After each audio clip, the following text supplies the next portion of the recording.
जय हिंद फ्रेंड्स। मैं सौरभ झा आपका स्वागत करता हूं आपके अपने चैनल बीएसए ट्रिकी क्लासेस पे। आज हम लोग रेलवे एनटीपीसी सीबीटी 2 के एग्जाम को ध्यान में रखते हुए रेलवे के एग्जाम में बार बार पूछे जाने वाले जनरल नॉलेज के मोस्ट इंपॉर्टेंट सवालों को देखेंगे।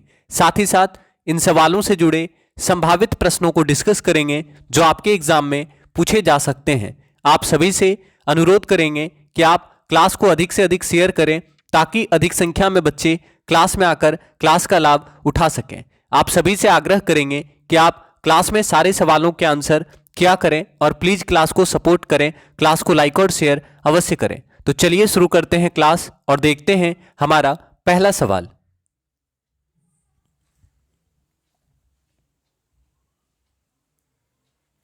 आंसर करेंगे निम्नलिखित में से कौन सा ऊर्जा का वाणिज्यिक स्रोत नहीं है। Which of the following is not a commercial source of energy? तो आंसर कीजिएगा इनमें से कौन सा ऊर्जा का कॉमर्शियल सोर्स नहीं है। आप जानते हैं ऊर्जा का वाणिज्यिक स्रोत क्या होता है, तो याद रखिएगा वैसा ऊर्जा का स्रोत जो बिजली उत्पन्न करने के लिए उपयोग में लाए जाते हैं और जो विशिष्ट कीमत के साथ बाजार में उपलब्ध होते हैं उन्हें वाणिज्यिक ऊर्जा स्रोत के रूप में जाना जाता है। तो याद रखिएगा ऊर्जा के वैसे स्रोत जो बिजली उत्पन्न करने के लिए उपयोग में लाए जाते हैं और जो विशिष्ट कीमत के साथ बाजार में उपलब्ध होते हैं उन्हें ऊर्जा का वाणिज्यिक स्रोत कहा जाता है। कोयला, पेट्रोलियम क्या है? ऊर्जा का वाणिज्यिक स्रोत है। प्राकृतिक गैस भी ऊर्जा का वाणिज्यिक स्रोत है, लेकिन ईंधन जो होगा यह आपका सही आंसर होगा क्योंकि यह ऊर्जा का वाणिज्यिक स्रोत नहीं है। तो आपको याद रखना है ऊर्जा का वाणिज्यिक स्रोत कौन कौन सा है। तो आप जानते हैं कोयला, पेट्रोलियम और प्राकृतिक गैस जो है ऊर्जा का वाणिज्यिक स्रोत है, याद रखिएगा। और लकड़ी जो है, फायरवुड जो है, लकड़ी का जो जलावन होता है यह हमारा ऊर्जा का वाणिज्यिक स्रोत में नहीं आता है। तो आपका आंसर हो गया ऑप्शन नंबर डी, याद रखिएगा। ठीक है, तो ऊर्जा का वाणिज्यिक स्रोत कोयला, पेट्रोलियम, प्राकृतिक गैस, याद रखिएगा। ठीक है, यहां से और आपको सवाल क्या क्या इंपॉर्टेंट रहेगा, जैसे आपसे पूछता है बहुत ज्यादा एग्जाम में कि पेट्रोलियम किसका मिश्रण होता है, तो बताइएगा पेट्रोलियम किसका मिश्रण होता है। पेट्रोलियम किसका मिश्रण होता है? तो आपको पता होगा कि पेट्रोलियम जो है ब्यूटेन, प्रोपेन और इथेन का मिश्रण होता है। पेट्रोलियम ब्यूटेन, प्रोपेन और इथेन का मिश्रण होता है। आपको बताना है भविष्य का ईंधन किसे कहा जाता है। फटाफट आंसर करेंगे क्योंकि बहुत सारा सवाल देखना है। ठीक है, तो आंसर कीजिएगा भविष्य का ईंधन किसे कहा जाता है। ब्यूटेन, प्रोपेन और इथेन का मिश्रण होता है पेट्रोलियम, याद रखिएगा। अगर आपसे पूछे भविष्य का ईंधन, तो आप जानते हैं हाइड्रोजन को भविष्य का ईंधन कहा जाता है। याद रखना है भविष्य का ईंधन किसे कहा जाता है, तो हाइड्रोजन को भविष्य का ईंधन कहा जाता है। याद रखना है हाइड्रोजन को भविष्य का ईंधन कहा जाता है। अगर आपसे पूछे प्राकृतिक गैस का मुख्य घटक क्या है, प्राकृतिक गैस का मुख्य घटक क्या है, प्राकृतिक गैस का मुख्य घटक क्या है, आंसर करेंगे प्राकृतिक गैस का मुख्य घटक क्या है। तो याद रखना है मीथेन। प्राकृतिक गैस का मुख्य घटक क्या है? मीथेन। मीथेन को मार्स गैस कहा जाता है। मीथेन जो है दलदली भूमि से प्राप्त होता है। ठीक है, तो याद रखिएगा प्राकृतिक गैस का मुख्य घटक मीथेन है। ठीक है, अगर आपसे पूछे बायोगैस का मुख्य घटक क्या है, तो बायोगैस का भी मुख्य घटक मीथेन होता है। लेकिन बायोगैस किससे किससे बनता है, तो बायोगैस किसका मिश्रण होता है, तो याद रखना है बायोगैस जो होता है किसका मिश्रण होता है, तो याद रखना है कि बायोगैस मीथेन, मुख्य रूप से मीथेन होता है। इसके अलावा कार्बन डाइऑक्साइड, ठीक है, हाइड्रोजन और हाइड्रोजन सल्फाइड का मिश्रण होता है। ठीक है, तो ये आपको याद रखना है मुख्य रूप से इसमें क्या होता है, हाइड्रोजन होता है। तो अगर आपसे पूछे कि बायोगैस का मुख्य घटक क्या होता है, तो आपको याद रखना है बायोगैस का मुख्य घटक क्या होता है, मीथेन होता है। ठीक है, बायोगैस का मुख्य घटक क्या होता है, तो याद रखिएगा बायोगैस का ये जो है मीथेन जो है मुख्य घटक है। एग्जाम में पूछता है मुख्य घटक। प्राकृतिक गैस का मुख्य घटक क्या है, तो प्राकृतिक गैस का मुख्य घटक मीथेन। बायोगैस का मुख्य घटक मीथेन। बायोगैस किसका मिश्रण होता है, तो biogas methane, carbon dioxide, hydrogen और हाइड्रोजन सल्फाइड का मिश्रण होता है, याद रखिएगा। अगर आपसे पूछे भाप अंगार गैस, भाप अंगार गैस आप जानते हैं, भाप अंगार गैस या वाटर गैस पूछेगा आपसे, किसका मिश्रण होता है भाप अंगार गैस या वाटर गैस, बताएंगे। ठीक है, तो तो याद रखना है भाप अंगार गैस या वाटर गैस कार्बन मोनोऑक्साइड और हाइड्रोजन का मिश्रण होता है। ठीक है, कार्बन मोनोऑक्साइड और हाइड्रोजन के मिश्रण को भाप अंगार गैस या वाटर गैस कहा जाता है, याद रखिएगा। अगर आपसे पूछे, एक होता है प्रोड्यूसर गैस, आप जानते होंगे, प्रोड्यूसर गैस बताना है, प्रोड्यूसर गैस किसे कहा जाता है, तो याद रखना है कार्बन मोनोऑक्साइड, कार्बन मोनोऑक्साइड और नाइट्रोजन के मिश्रण से प्रोड्यूसर गैस बनता है। कार्बन मोनोऑक्साइड और नाइट्रोजन के मिश्रण से क्या बनता है, प्रोड्यूसर गैस बनता है, याद रखिएगा। ठीक है, तो इतना सवाल यहां से आप याद रखेंगे। तो इस सवाल का आंसर क्या हो गया, ऊर्जा का वाणिज्यिक स्रोत कौन नहीं है, तो फायरवुड जो है ऊर्जा का वाणिज्यिक स्रोत नहीं है। बाकी आपको याद रखना है कोयला, पेट्रोलियम और प्राकृतिक गैस जो है ऊर्जा का वाणिज्यिक स्रोत है। ठीक है, तो क्लास को एक बार आप लोग शेयर कर दीजिए ताकि और बच्चे क्लास में आ सकें। प्लीज सपोर्ट कीजिए आप लोग। अगला सवाल, एक बिट डेटा के संग्रह के लिए किस सर्किट का प्रयोग किया जाता है, तो आंसर करेंगे which circuit is use to store 1 bit of data. ठीक है, एक बिट डेटा स्टोर करने के लिए किस सर्किट का उपयोग किया जाता है आपको बताना है। तो सही आंसर क्या होगा, याद रखना है फ्लिप फ्लॉप। ठीक है, तो याद रखिएगा एक बिट डेटा के संग्रह के लिए फ्लिप फ्लॉप का इस्तेमाल किया जाता है। एक बिट डेटा के संग्रह के लिए फ्लिप फ्लॉप का इस्तेमाल किया जाता है। तो याद रखिएगा which circuit is use to store 1 bit of data, answer क्या होगा, फ्लिप फ्लॉप, याद रखेंगे। अब यहां से सवाल क्या बनेगा, यहां पे देखिए लिखा है बिट, तो आपसे पूछ सकता है बिट का फुल फॉर्म क्या होता है, आपको पता है बिट का फुल फॉर्म क्या होता है, तो आपको याद रखना है बिट का फुल फॉर्म होता है बाइनरी डिजिट, इंपॉर्टेंट है। बिट का फुल फॉर्म क्या होता है, बाइनरी डिजिट, बिट का फुल फॉर्म होता है बाइनरी डिजिट, याद रखिएगा। और आपको पता होगा कि हम लोग जो है बिट कहते किसे हैं, तो याद रखना है कंप्यूटर मेमोरी का सबसे छोटा भाग होता है ये बाइनरी डिजिट, या इसे बिट कहा जाता है। ठीक है, तो याद रखना है कंप्यूटर मेमोरी का सबसे छोटा भाग क्या कहलाता है, बिट कहलाता है, मेमोरी का सबसे छोटा भाग। ठीक है, तो याद रखिएगा कंप्यूटर मेमोरी का सबसे छोटा भाग जो है बिट कहलाता है, बिट का फुल फॉर्म बाइनरी डिजिट है, और इसे सिंबल 0 या 1 के द्वारा दर्शाते हैं, आपको पता होगा 0 या 1 के द्वारा बाइनरी डिजिट को दिखाया जाता है। तो याद रखिएगा कंप्यूटर मेमोरी का सबसे छोटा भाग बिट होता है, बिट का फुल फॉर्म बाइनरी डिजिट होता है, इसे 0 या 1 के रूप में व्यक्त किया जाता है। ठीक है, और कंप्यूटर में प्रत्येक डेटा, इंस्ट्रक्शन और परिणामों को बाइनरी डिजिट या बिट के रूप में निरूपित या स्टोर किया जाता है, याद रखेंगे। तो इसलिए बिट क्या है, तो याद रखिएगा मेमोरी को प्रदर्शित करने की सबसे छोटी इकाई बिट है। तो बिट जो है मेमोरी का सबसे छोटा भाग होता है, याद रखेंगे। ठीक है, इसके अलावा यहाँ से सवाल और क्या बनेगा, आपको पूछ सकता है कि बाइट क्या होता है, निब्बल क्या होता है। ठीक है, तो आपको बताना है निब्बल में कितना बिट होता है, एक निब्बल बराबर कितना बिट होता है, आंसर करेंगे एक निब्बल बराबर कितना बिट होता है, तो याद रखना है एक निब्बल बराबर 4 बिट होता है। एक निब्बल बराबर क्या होता है, 4 बिट, याद रखना है एक निब्बल बराबर 4 बिट होता है। और अगर आपसे पूछे एक बाइट बराबर कितना बिट होता है, तो एक बाइट बराबर 8 बिट होता है, समझ में आया। तो अगर आपसे पूछेगा एक बाइट बराबर कितना बिट, तो एक बाइट बराबर 8 बिट होता है। एक निब्बल बराबर कितना बिट, एक निब्बल बराबर 4 बिट होता है। और इसी को हम लोग ऐसे भी लिख सकते हैं, एक निब्बल बराबर हाफ बाइट भी हम लोग लिख सकते हैं, समझ में आया। एक निब्बल बराबर हम लोग हाफ बाइट भी लिख सकते हैं। ठीक है, तो ये आपको याद रखना है कि अगर पूछेगा एक निब्बल में कितना बिट होता है, तो एक निब्बल में 4 बिट होता है, और 4 बिट बराबर हाफ बाइट होता है। ठीक है, और एक बाइट बराबर कितना बिट, एक बाइट बराबर 8 बिट होता है, याद रखिएगा। ठीक है, 8 बिट या 2 निब्बल के समूह को बाइट कहा जाता है। किसी अक्षर या कैरेक्टर को दर्शाने के लिए कम से कम 8 बिट अथवा 1 बाइट की आवश्यकता होती है। तो अगर आपसे एग्जाम में पूछे कि किसी अक्षर या कैरेक्टर को दर्शाने के लिए कम से कम कितना बिट की आवश्यकता होता है, तो याद रखिएगा किसी अक्षर या कैरेक्टर को दिखाने के लिए, दर्शाने के लिए कम से कम 8 बिट या 1 बाइट की जरूरत पड़ती है, याद रखिएगा। ठीक है, तो यहां से आपका आंसर क्या होगा, एक बिट डेटा के संग्रह के लिए फ्लिप फ्लॉप का इस्तेमाल किया जाता है। तो याद रखिएगा एक बिट डेटा संग्रह के लिए फ्लिप फ्लॉप सर्किट का उपयोग किया जाता है। तो क्लास को एक बार आप लोग शेयर करेंगे। अगला सवाल, मानव शरीर में सबसे बड़ी ग्रंथि कौन सी है, तो आंसर करेंगे which is the largest gland in human body. तो लार्जेस्ट ग्लैंड कौन सा है ह्यूमन बॉडी में, तो आप जानते हैं आंसर क्या होगा, आंसर करेंगे हमारे शरीर की सबसे बड़ी ग्रंथि कौन सी है।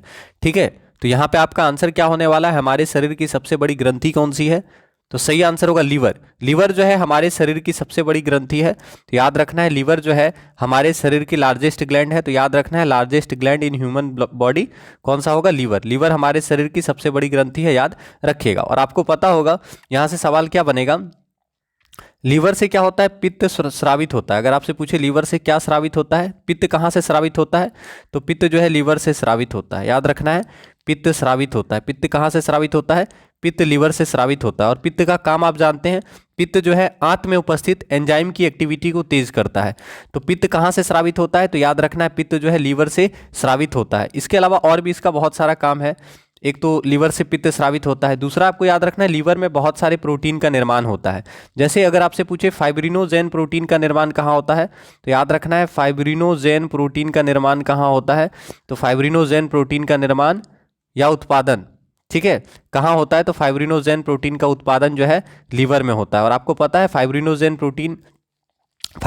प्रोटीन का क्या काम होता है, तो आप जानते हैं रक्त का थक्का जमाने में ये हेल्प करता है, ब्लड क्लोटिंग में हेल्प करता है, आपको पता होगा। तो ये बहुत इंपॉर्टेंट सवाल आपको याद रखना है, ब्लड का थक्का जमाने में कौन हेल्प करता है, तो फाइब्रिनोजेन प्रोटीन जो है ब्लड का थक्का जमाने में हेल्प करता है। और फाइब्रिनोजेन प्रोटीन का निर्माण कहाँ होता है, लीवर में होता है, याद रखिएगा, ठीक है। तो फाइब्रिनोजेन प्रोटीन का उत्पादन लीवर में होता है, जो रक्त के थक्का बनाने में हेल्प करता है, याद रखिएगा। इसके अलावा आप जानते हैं हिपेरिन प्रोटीन का निर्माण भी यहीं पे होता है। तो अगर आपसे कभी पूछे कि हिपेरिन प्रोटीन का निर्माण कहाँ होता है, तो हिपेरिन क्या है, हिपेरिन एक प्रोटीन है, और हिपेरिन प्रोटीन का निर्माण कहाँ होता है, तो याद रखना है हिपेरिन प्रोटीन का निर्माण लीवर में होता है। तो अगर आपसे पूछे हिपेरिन प्रोटीन का निर्माण कहाँ होता है, तो याद रखना है हिपेरिन प्रोटीन का निर्माण लीवर में होता है। अब आपसे पूछेगा हिपेरिन क्या करता है, तो याद रखिएगा शरीर के अंदर ब्लड क्लोटिंग नहीं होने देता है, शरीर के अंदर रक्त जमने नहीं देता है। तो ये इंपॉर्टेंट है, शरीर के अंदर ब्लड को जमने से रोकता है। तो याद रखिएगा शरीर के अंदर ब्लड को जमने से रोकता है, इंपॉर्टेंट है, शरीर के अंदर ब्लड को जमने से रोकता है हिपेरिन प्रोटीन। तो याद रखना है हिपेरिन प्रोटीन जो है शरीर के अंदर ब्लड को जमने से रोकता है, जबकि फाइब्रिनोजेन प्रोटीन क्या है, चोट वगैरह लगने से ब्लीडिंग को रोकता है। तो फाइब्रिनोजेन प्रोटीन ब्लड का थक्का जमाने में हेल्प करता है, जबकि हिपेरिन प्रोटीन शरीर के अंदर ब्लड को जमने से रोकता है, याद रखिएगा। तो हिपेरिन और फाइब्रिनोजेन प्रोटीन का उत्पादन लीवर में होता है, याद रखिएगा, ठीक है। बहुत इंपॉर्टेंट सवाल है, इसको आप याद रखेंगे। तो याद रखना है कि मानव शरीर की सबसे बड़ी ग्रंथि कौन सी है, लीवर जो है मानव शरीर की सबसे बड़ी ग्रंथि है, याद रखेंगे। अब यहाँ से एक सवाल देखिए, लिखा हुआ है थायराइड। थायराइड आप जानते हैं कहाँ पे होता है, थायराइड ग्लैंड, याद रखना है थायराइड ग्लैंड जो है गला में, थायराइड ग्लैंड गले में श्वास नली ट्रैकिया के पास होता है, श्वास नली गले में, श्वास नली ट्रैकिया के दोनों ओर, ठीक है, ट्रैकिया के दोनों ओर लैरिंग्स के नीचे स्थित होता है, ठीक है। तो ये भी आप याद रख सकते हैं, पूछेगा कहाँ पे होता है, ठीक है, किसके नीचे स्थित होता है, तो आपको याद रखना है लैरिंग्स के नीचे स्थित होता है, ठीक है। थायराइड ग्लैंड कहाँ होता है, तो गले में, श्वास नली ट्रैकिया के दोनों और लैरिंग्स के नीचे स्थित होता है। तो आप इसको अच्छे से लिख लीजिएगा कि थायराइड ग्लैंड कहाँ स्थित होता है, तो थायराइड ग्लैंड गले में श्वास नली ट्रैकिया के दोनों ओर लैरिंग्स के नीचे स्थित होता है थायराइड ग्लैंड, याद रखिएगा। और थायराइड ग्लैंड को अवटु ग्रंथि भी कहा जाता है, थायराइड ग्लैंड को अवटु ग्रंथि कहा जाता है, याद रखिएगा। और थायराइड ग्लैंड से कौन सा हार्मोन निकलता है आपको पता होगा, बहुत सिंपल है, थायराइड ग्लैंड को अवटु ग्रंथि कहा जाता है। और थायराइड ग्लैंड से थायरोक्सिन नामक हार्मोन निकलता है, तो याद रखिएगा थायराइड ग्लैंड से थायरोक्सिन नामक हार्मोन निकलता है। थायराइड ग्लैंड से कौन सा हार्मोन निकलता है, थायरोक्सिन हार्मोन निकलता है, याद रखिएगा, ठीक है।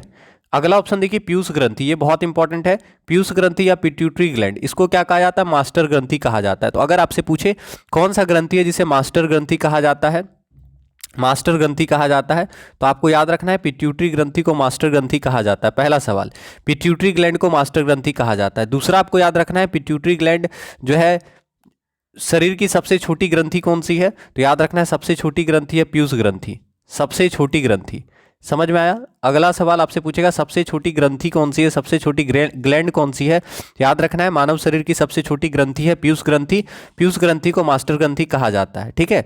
तीसरा आपको यहां से याद रखना है कि पीयूष ग्रंथि जो है कहाँ होता है, तो आपको याद रखना है पीयूष ग्रंथि जो है कपाल की स्फेनॉइड हड्डी में एक गड्ढे में स्थित होता है, याद रखना है कहाँ स्थित होता है, ये कपाल की स्फेनॉइड हड्डी में, तो यानी कपाल में होता है, तो याद रखना है। पीयूष ग्रंथि कहाँ होता है, तो पीयूष ग्रंथि कपाल में स्फेनॉइड हड्डी में एक गड्ढे में स्थित होता है, याद रखिएगा। पीयूष ग्रंथि को मास्टर ग्रंथि कहा जाता है।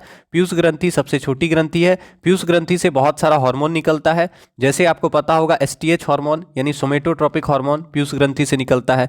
इसके अलावा टीएसएच हार्मोन, टीएसएच मतलब थायराइड स्टिमुलेटिंग हार्मोन, कहाँ से निकलता है, पीयूष ग्रंथि से निकलता है, ठीक है। एडीएच हार्मोन, एडीएच का मतलब होता है एंटी डायूरेटिक हार्मोन, तो एडीएच या एंटी डायूरेटिक हार्मोन कहाँ से निकलता है, पीयूष ग्रंथि से निकलता है, ठीक है। तो पीयूष ग्रंथि को मास्टर ग्रंथि कहा जाता है, याद रखिएगा। और लार ग्रंथि आपसे पूछेगा कि हमारे शरीर में कितना लार ग्रंथि पाया जाता है, आपको पता है कितना लार ग्रंथि होता है, तो आपको याद रखना है कि मनुष्य में 3 जोड़ी लार ग्रंथियां होती है। कितना, 3 जोड़ी लार ग्रंथि होती है मनुष्य में 3 जोड़ी लार ग्रंथि होती है। कितना लार ग्रंथि होती है, 3 जोड़ी लार ग्रंथि पाई जाती है। तो याद रखना है मनुष्यों में 3 जोड़ी लार ग्रंथि पाई जाती है।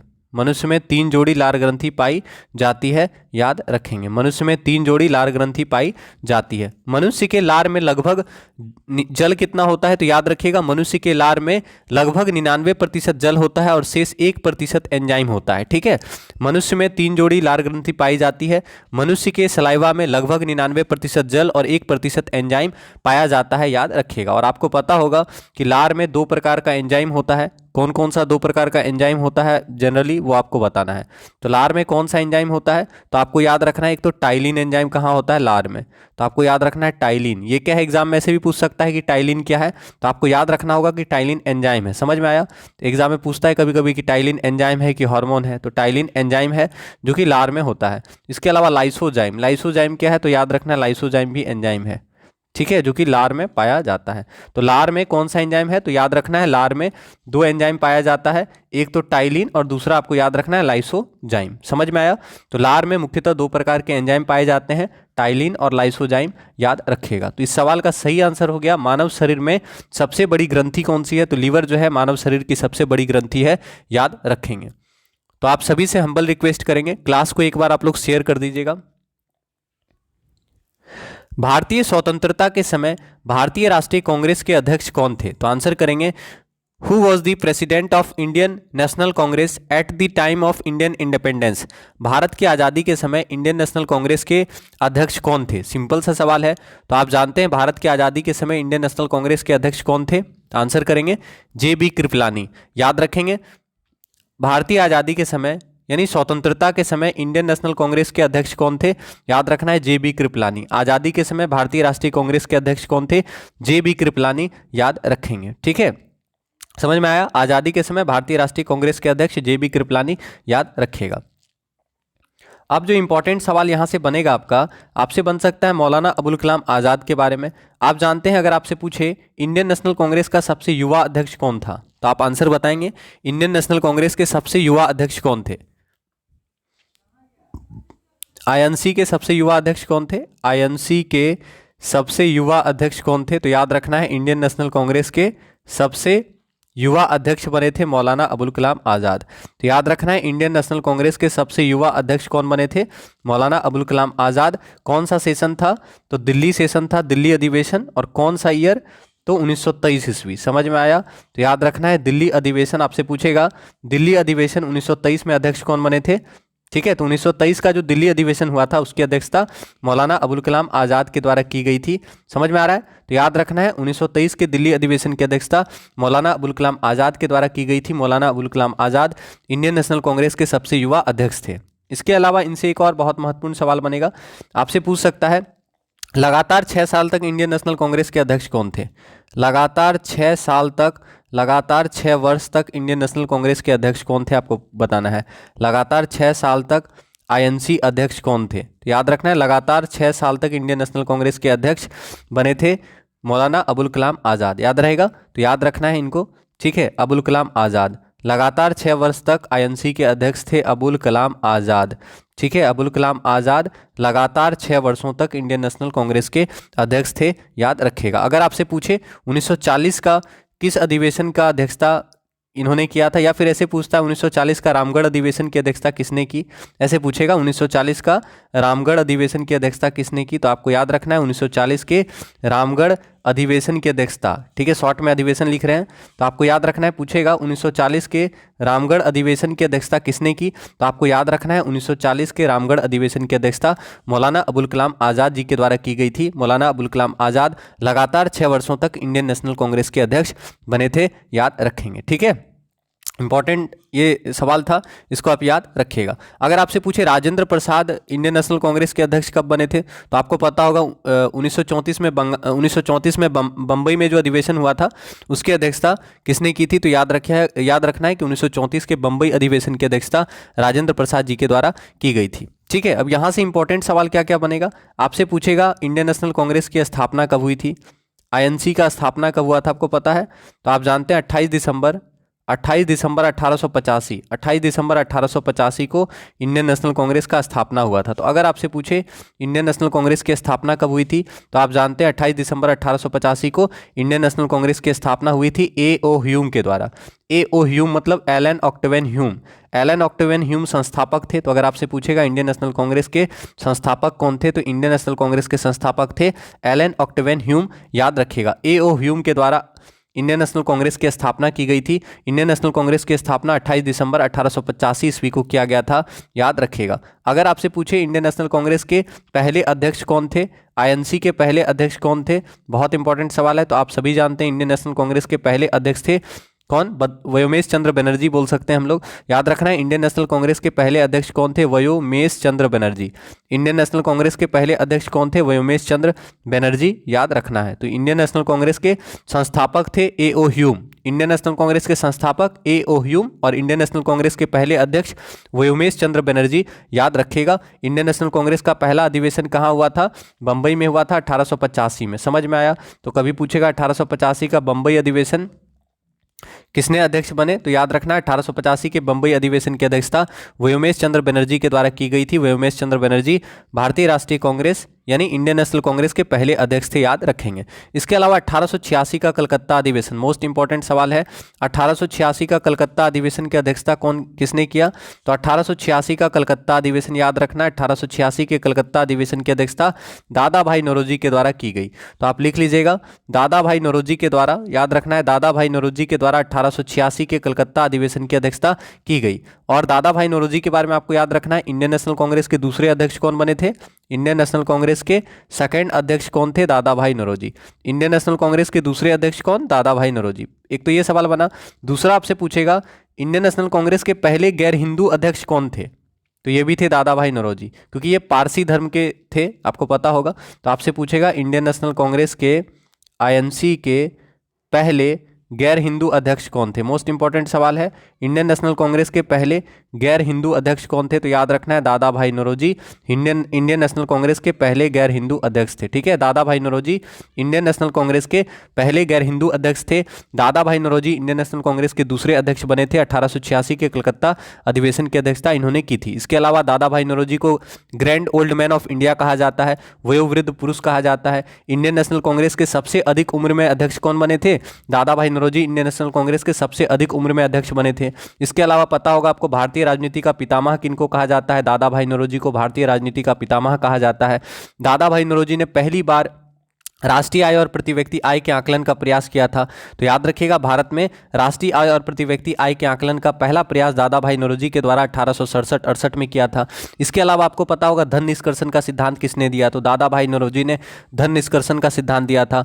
दादा भाई नौरोजी ने poverty and un British rule in India पुस्तक की रचना की है। इसके अलावा आपको पता होगा दादा भाई नौरोजी ने रहनुमाई माजदैन सभा की स्थापना की। तो रहनुमाई माजदैन सभा के संस्थापक दादा भाई नौरोजी, ब्रिटिश सार्वजनिक सभा के संस्थापक दादा भाई नौरोजी, समझ में आ रहा है। इसके अलावा ईस्ट इंडिया एसोसिएशन की स्थापना दादा भाई नौरोजी के द्वारा की गई। कांग्रेस शब्द किसने दिया, कांग्रेस नाम किसने दिया, तो दादा भाई नौरोजी ने कांग्रेस नाम दिया। तो बहुत सारा सवाल बनता है। और भी बार इंडियन नेशनल कांग्रेस के अध्यक्ष बने हैं दादा भाई नौरोजी। जैसे 1906 का अधिवेशन इंपॉर्टेंट है, आपसे पूछेगा 1906 के कलकत्ता अधिवेशन की अध्यक्षता किसने की। 1906 का कलकत्ता अधिवेशन, 1906 का कलकत्ता अधिवेशन ये बहुत इंपॉर्टेंट है, क्योंकि 1906 के कलकत्ता अधिवेशन में पहली बार स्वराज शब्द का प्रयोग किया गया था, ठीक है। तो ये पूछ सकता है आपसे, और इसकी अध्यक्षता दादा भाई नौरोजी के द्वारा की गई थी। पहली बार स्वराज शब्द का प्रयोग। तो अगर आपसे पूछे इंडियन नेशनल कांग्रेस के किस अधिवेशन में पहली बार स्वराज शब्द का प्रयोग किया गया? तो आपको याद रखना है इंडियन नेशनल कांग्रेस के 1906 के कलकत्ता अधिवेशन में पहली बार स्वराज शब्द का प्रयोग किया गया। अध्यक्ष कौन थे? तो अध्यक्ष थे दादा भाई नौरोजी, याद रखिएगा। समझ में आया? तो अध्यक्ष कौन थे? दादा भाई नौरोजी अध्यक्ष थे 1906 के कलकत्ता अधिवेशन के दौरान। और 1906 के कलकत्ता अधिवेशन में पहली बार स्वराज शब्द का उपयोग किया गया था, याद रखेंगे। अगर आपसे पूछे इंडियन नेशनल कांग्रेस के पहले मुस्लिम अध्यक्ष कौन थे? तो बदरुद्दीन तैयब जी इंडियन नेशनल कांग्रेस के पहले मुस्लिम अध्यक्ष थे। बदरुद्दीन तैयब जी ने 1887 ईस्वी के मद्रास अधिवेशन की अध्यक्षता की थी, याद रखेंगे। ठीक है, तो 1887 का मद्रास अधिवेशन का अध्यक्षता किसने किया? बदरुद्दीन तैयब जी ने किया था, याद रखेंगे। ठीक है, तो इस सवाल का आंसर क्या होगा? भारतीय स्वतंत्रता के समय भारतीय राष्ट्रीय कांग्रेस के अध्यक्ष कौन थे? तो जे.बी. कृपलानी। आजादी के समय भारतीय राष्ट्रीय कांग्रेस के अध्यक्ष थे जे.बी. कृपलानी, याद रखेंगे। तो क्लास को प्लीज एक बार शेयर कर दीजिएगा आप लोग।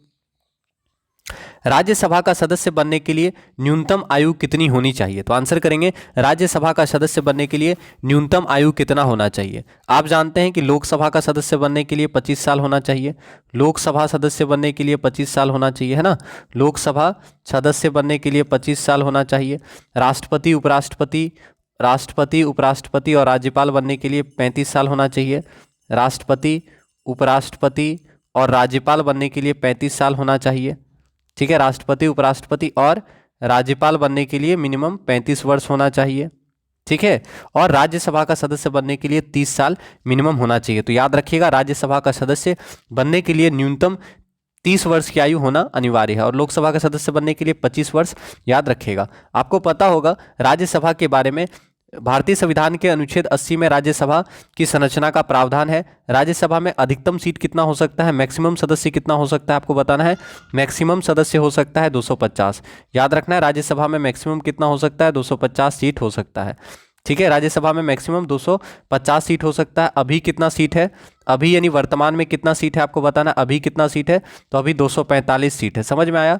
ये सब आपको याद रखना होगा कि राज्यसभा में मैक्सिमम 250 सीट का प्रावधान है। वर्तमान में राज्यसभा के अंतर्गत 245 सीट है, याद रखिएगा। और आपको पता होगा कि राज्यसभा में राष्ट्रपति द्वारा साहित्य, विज्ञान, कला और समाज सेवा के क्षेत्र में विशेष ज्ञान रखने वाले 12 व्यक्तियों का मनोनयन किया जाता है। तो ये सवाल पूछता है एग्जाम में, तो याद रखना है राष्ट्रपति द्वारा राज्यसभा में 12 व्यक्तियों का मनोनयन किया जाता है। तो आपको पता है अभी कितना सदस्य है? तो अभी 245 सदस्य। तो एग्जाम में आपसे पूछ सकता है इसी क्वेश्चन को कि वर्तमान में आपको पता है कि 245 सदस्य है राज्यसभा में। ठीक है, वर्तमान में 245 सदस्य हैं राज्यसभा में। तो आपको पूछेगा इनमें से कितने निर्वाचित होते हैं? तो आपको पता है कि राष्ट्रपति के द्वारा 12 मनोनीत होते हैं। 12 तो मनोनीत हो गए, तो बाकी बच कितना गया? 238 बच गया। तो 238 जो है याद रखना है, 233। ठीक है, 233 हो जाएगा ना, क्योंकि 245 वर्तमान में है। तो इसको आपको पूछेगा तो इस चीज़ को आपको याद रखना है। याद क्या रखना है? माइनस कर देना है, आंसर आ जाएगा, है ना। क्योंकि हम जान रहे हैं कि 12 जो है राष्ट्रपति के द्वारा मनोनीत किया जाता है। 12 जो है राष्ट्रपति द्वारा मनोनीत होगा। ठीक है, तो याद रखना है 12 राष्ट्रपति द्वारा मनोनीत। आप लिख लीजिएगा अच्छे से, मनोनीत। तो 12 सदस्य जो होते हैं राष्ट्रपति द्वारा मनोनीत किए जाते हैं राज्यसभा में। तो बाकी बचा कितना? 243। तो 243 जो होगा वो क्या होगा? निर्वाचित होगा। समझ में आया? तो बाकी 233 कितना है? निर्वाचित। 233 क्या होगा? निर्वाचित। तो वर्तमान में राज्यसभा में कितने निर्वाचित सदस्य हैं? तो याद रखना है कि वर्तमान में राज्यसभा में 245 सदस्य हैं, जिसमें से 12 राष्ट्रपति के द्वारा मनोनीत किए जाते हैं और 233 निर्वाचित हैं। समझ में आया? और अधिकतम पूछेगा तो अधिकतम आपको पता है कि राज्यसभा में 250 सदस्य होता है। तो 12 राष्ट्रपति के द्वारा मनोनीत किए जाएंगे, तो बचेगा उधर कितना? 238। यानी अधिकतम 238 जो है राज्यसभा में निर्वाचित सदस्य हो सकता है, याद रखिएगा। ठीक है, और अगर आपसे पूछे सबसे अधिक राज्यसभा सीट कहाँ पे है, तो आपको पता होगा उत्तर प्रदेश में सबसे अधिक राज्यसभा सीट है। उत्तर प्रदेश में 31 राज्यसभा सीट है। उसके बाद महाराष्ट्र में कितना राज्यसभा सीट है? महाराष्ट्र में 19 राज्यसभा सीट है। तमिलनाडु में कितना राज्यसभा सीट है आप बताइएगा? तमिलनाडु में कितना राज्यसभा सीट है? तमिलनाडु में 18 राज्यसभा सीट है। वेस्ट बंगाल और बिहार में कितना राज्यसभा सीट है? तो 16 वेस्ट बंगाल और बिहार में 16 राज्यसभा सीट है, याद रखना है। ठीक है, तो सबसे अधिक राज्यसभा सीट पूछेगा, तो सबसे अधिक राज्यसभा सीट पूछेगा तो याद रखना उत्तर प्रदेश में सबसे अधिक राज्यसभा का सीट है 31, महाराष्ट्र में 19 राज्यसभा सीट, तमिलनाडु में 18 राज्यसभा सीट, पश्चिम बंगाल में 16 राज्यसभा सीट, बिहार में 16 राज्यसभा सीट। ठीक है, तो पश्चिम बंगाल और बिहार में 16 राज्यसभा सीट है, याद रखिएगा, ये 16 लिखा हुआ है। ठीक है, तो पश्चिम बंगाल और बिहार में 16 राज्यसभा सीट है, याद रखेंगे। तो यहाँ से आपका आंसर हो गया, राज्यसभा का सदस्य बनने के लिए मिनिमम 30 वर्ष की आयु होना अनिवार्य है। तो आप सभी से हम्बल रिक्वेस्ट करेंगे, क्लास को लाइक नहीं किए हैं तो प्लीज़ लाइक कर दीजिएगा। अगला सवाल, भारत में निम्नलिखित में से कौन सा शहर स्वर्ण चतुर्भुज मार्ग नेटवर्क में स्थित नहीं है? आपको बताना है भारत में कौन सा शहर स्वर्ण चतुर्भुज मार्ग नेटवर्क में स्थित नहीं है। एकदम सिंपल सवाल है। तो आप जानते हैं कि स्वर्ण चतुर्भुज मार्ग के अंतर्गत कौन कौन सा शहर आता है? 4 बड़ा महानगर आता है, दिल्ली, मुंबई, चेन्नई और कोलकाता। तो आपका जो एक्स्ट्रा है वही आंसर हो जाएगा। यहाँ पे पूछा है क्या कि कौन सा शहर स्वर्ण चतुर्भुज मार्ग नेटवर्क में स्थित नहीं है? तो ये चंडीगढ़ नहीं होगा, क्योंकि आप जानते हैं कि स्वर्ण चतुर्भुज मार्ग के अंतर्गत कोलकाता आता है, मुंबई आता है, दिल्ली आता है और चेन्नई आता है ना। सभी को पता होगा चेन्नई, मुंबई, दिल्ली और कोलकाता 4 बड़े महानगरों को जोड़ा गया है स्वर्ण चतुर्भुज मार्ग नेटवर्क के द्वारा। ठीक है, तो पूछा स्थित नहीं है, तो आपका आंसर क्या हो गया? ऑप्शन नंबर डी हो गया। ठीक है, तो याद रखना है कि स्वर्णिम चतुर्भुज योजना के तहत 4 बड़े नगरों दिल्ली, मुंबई, चेन्नई एवं कोलकाता को जोड़ा गया है, याद रखेंगे। ठीक है, आपको पता होगा एक सवाल बहुत पूछता है, सीमा सड़क संगठन आपको पता है? सीमा सड़क संगठन, इसका स्थापना कब हुआ है? सीमा सड़क संगठन का बता देंगे। सीमा सड़क संगठन का स्थापना कब हुआ है? BRO इसे कहा जाता है। ठीक है, BRO मतलब बॉर्डर रोड ऑर्गेनाइजेशन कहा जाता है। तो BRO बॉर्डर रोड ऑर्गेनाइजेशन का स्थापना कब हुआ है? सीमा सड़क संगठन का स्थापना याद रखना 1960 में हुआ है। ठीक है, ये इंपॉर्टेंट बहुत है, याद रखिएगा। सीमा सड़क संगठन की स्थापना 1960 ईस्वी में की गई थी पंडित जवाहरलाल नेहरू द्वारा। और इसका उद्देश्य क्या होता है? तो याद रखिएगा, जो भी बॉर्डर पास जो जितना भी सीमा वगैरह बनता है उस पे काम करने का जो मुख्य दायित्व होता है, सड़क बनाने का जो काम होता है वो इनका होता है। ठीक है, जैसे आपको याद रखना उत्तर और पूर्वोत्तर क्षेत्र में जो भी सीमावर्ती क्षेत्र है वहां पर सड़क का निर्माण और विकास करने का काम इनका होता है। यानी देश की सीमाओं की सुरक्षा की दिशा में राष्ट्र निर्माण, राष्ट्रीय एकता एवं उनके विभिन्न घटकों के प्रतीक के रूप में इनको माना जाता है। जैसे आप देखते हैं भूटान, म्यांमार, अफगानिस्तान। ठीक है, समझ में आया? तो इन सब सीमा सड़क संगठन ने भूटान, म्यांमार, अफगानिस्तान आदि मित्र देशों में सड़कों का निर्माण किया है, इसलिए इंपॉर्टेंट है। तो सीमा सड़क संगठन हमारा जो बॉर्डर होगा वहाँ पे ये क्या करती है? सड़क वगैरह बनाने का काम करती है। जैसे जोजिला और कारगिल है, जोजिला, कारगिल, मनाली, लेह, यहाँ पे आप जानते हैं कि रोड बनाना बहुत मुश्किल होता है, बहुत पहाड़ी इलाका है। तो वहाँ पर जो रोड बनाने का काम होता है वो कौन करती है? BRO करती है। समझ में आया? तो जोजिला, कारगिल, मनाली, लेह जैसे दुर्गम सड़कों पर जैसे दुर्गम रास्तों पर सड़क निर्माण का जो कार्य होता है वो सीमा सड़क संगठन के द्वारा किया जाता है। जैसे पठानकोट हो गया जम्मू कश्मीर में, है ना।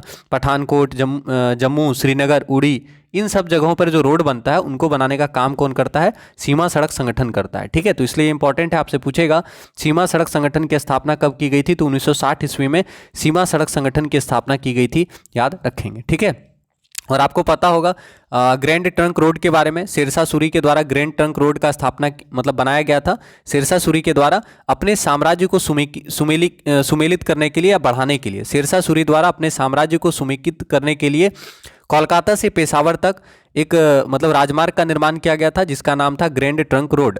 ठीक है, उसी में सम्मिलित है NH-44। तो आपसे पूछेगा ग्रैंड ट्रंक रोड का हिस्सा क्या है? तो NH-44 और NH-19 जो है ग्रैंड ट्रंक रोड का हिस्सा है। ग्रैंड ट्रंक रोड किसने बनाया? तो शेरशाह सूरी ने बनाया, याद रखिएगा। ठीक है, तो NH-44 ग्रैंड ट्रंक रोड का हिस्सा है, याद रखिएगा। तो इस सवाल का आंसर क्या हो गया? स्वर्ण चतुर्भुज मार्ग से शामिल नहीं है, तो चंडीगढ़, याद रखिएगा। अगला सवाल, राज्य लोक सेवा आयोग के सदस्यों की नियुक्ति कौन करता है? तो फटाफट आंसर करेंगे, राज्य लोक सेवा आयोग के सदस्यों की नियुक्ति कौन करता है? राज्य लोक सेवा आयोग के सदस्यों की नियुक्ति कौन करते हैं? तो आप जानते हैं आंसर क्या होगा? राज्य लोक सेवा आयोग के सदस्यों की नियुक्ति राज्यपाल के द्वारा की जाती है। तो याद रखिएगा, राज्य लोक सेवा आयोग के सदस्यों की नियुक्ति राज्यपाल के द्वारा की जाती है। केंद्र में जिस तरह से राष्ट्र का प्रमुख राष्ट्रपति होता है तथा शासन का प्रमुख प्रधानमंत्री होता है, उसी तरह राज्यों में राज्य का प्रमुख राज्यपाल और शासन का प्रमुख मुख्यमंत्री होते हैं, याद रखेंगे। और राज्यपाल का नियुक्ति किस अनुच्छेद के तहत होता है? तो राज्यपाल की नियुक्ति राष्ट्रपति के द्वारा होती है। आपको पता होगा राज्यपाल की नियुक्ति राष्ट्रपति द्वारा होती है, याद रखना है, राज्यपाल की नियुक्ति राष्ट्रपति द्वारा होती है।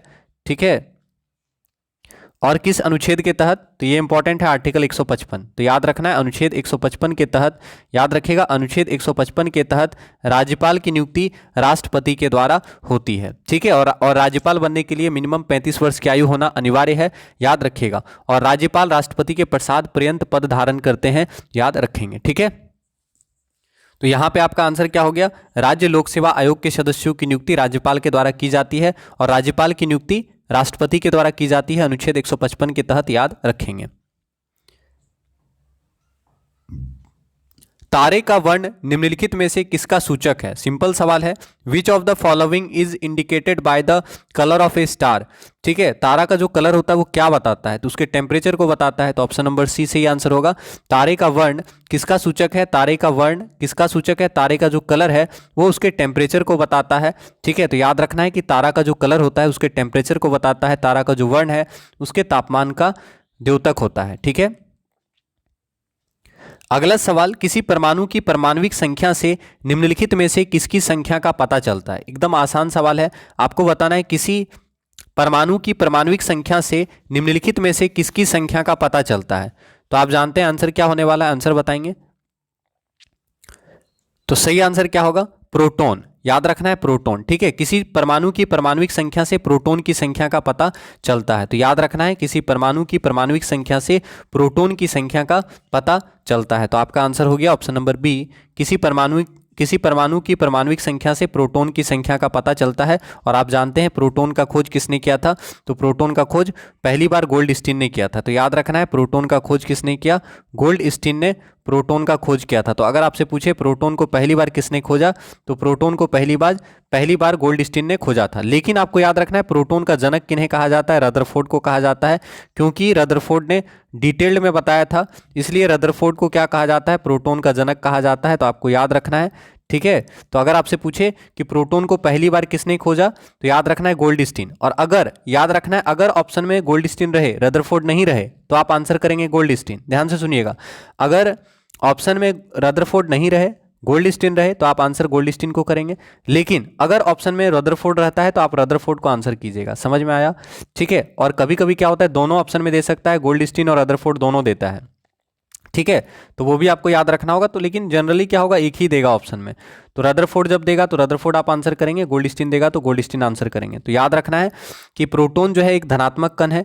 किसी परमाणु की परमाणविक संख्या किससे पता चलता है, या किसी परमाणु की परमाणुक संख्या से किसके बारे में पता चलता है, तो याद रखना है किसी परमाणु की परमाणुक संख्या से प्रोटॉन की संख्या का पता चलता है। प्रोटॉन एक धनात्मक कण है जो कि परमाणु के नाभिक में रहता है। प्रोटॉन की खोज गोल्डस्टीन के द्वारा की गई, याद रखिएगा। और प्रोटॉन का नामकरण किसने किया, तो प्रोटॉन का नामकरण रदरफोर्ड ने किया। तो ये भी पूछे प्रोटॉन का जनक किसे कहा जाता है, रदरफोर्ड को। प्रोटॉन का नामकरण किसने किया, रदरफोर्ड ने किया। तो प्रोटॉन का नामकरण भी रदरफोर्ड ने किया, प्रोटॉन का नामकरण भी रदरफोर्ड ने किया, याद रखिएगा। तो प्रोटॉन का नामकरण रदरफोर्ड ने किया। प्रोटॉन का जनक किसे कहा जाता है, रदरफोर्ड को कहा जाता है, याद रखिएगा। और प्रोटॉन पे कितना चार्ज होता है, तो प्रोटॉन पे चार्ज होता है 1.6 × 10⁻⁻19 कूलाम। और प्रोटॉन पे जो चार्ज होगा वो धनात्मक चार्ज होगा, याद रखिएगा, ठीक है। इलेक्ट्रॉन का खोज किसने किया, जे थॉमसन। आप जानते हैं इलेक्ट्रॉन का खोज किसने किया, इलेक्ट्रॉन का खोज जे थॉमसन ने किया। इलेक्ट्रॉन जो होता है ऋणावेशित कण होता है, इलेक्ट्रॉन का खोज जे थॉमसन ने किया। इलेक्ट्रॉन ऋणावेशित कण होता है। न्यूट्रॉन के बारे में पूछेगा, न्यूट्रॉन की खोज चैडविक ने की। और न्यूट्रॉन जो होता है आवेशहीन कण होता है, तो न्यूट्रॉन की खोज चैडविक ने की। न्यूट्रॉन एक आवेश रहित कण है, यानी उदासीन कण होता है जो परमाणु के नाभिक में होता है। तो याद रखना है न्यूट्रॉन आवेश रहित मूल कण है जो परमाणु के नाभिक में होता है। न्यूट्रॉन की खोज जेम्स चैडविक के द्वारा की गई, याद रखेंगे। तो आपका सही आंसर क्या होगा, किसी परमाणु की परमाणुक संख्या से प्रोटॉन की संख्या का पता चलता है। तो क्लास को एक बार आप लोग शेयर कर देंगे।